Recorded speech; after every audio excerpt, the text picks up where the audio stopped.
අඩු වියදමින් මං හදාගත්තු bullet journal එක බලමුද? පළවෙනි කවර් පේජ් එකෙන් පස්සේ අපි මේ දෙවනියට හදන්නේ අපේ 2026 කැලෙන්ඩර් එක. ඒක අපිට කැමති තීම් එකකින් කැමති විදිහකට Pinterest එකෙන් අයිඩියාස් අරගෙන අපිට පුළුවන් මේක හදාගන්න.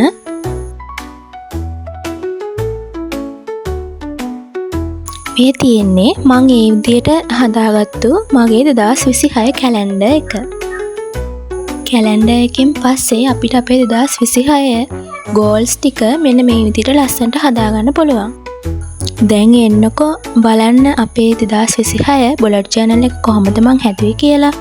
2026 කැලෙන්ඩර් එකෙන් පස්සේ අපිට පුළුවන් අපේ ගෝල්ස් ටික ලියා ගන්න. ඊළඟට මගේ තියෙන මේ ගෝල්ස් අපි කැටගරි කරලා තමයි ලියලා තියෙන්නේ. ඊට පස්සේ ඔයාලට පේනවා ජනුවරි කවර් පේජ් එක. ජනුවරි කවර් පේජ් එකෙන් පස්සේ මම ට්‍රැකර්ස් වගේක් ඇඳලා තියෙනවා. ස්ටඩි ට්‍රැකර් එක, එක්සෑම් ට්‍රැකර් එක, YouTube ට්‍රැකර් එක. මේ ට්‍රැකර්ස් ඔයාලා කරන දේවල් අනුව වෙනස් වෙනවා. Pinterest එකෙන් අපිට පුළුවන් ඒව ගැන අදහස් ගන්න.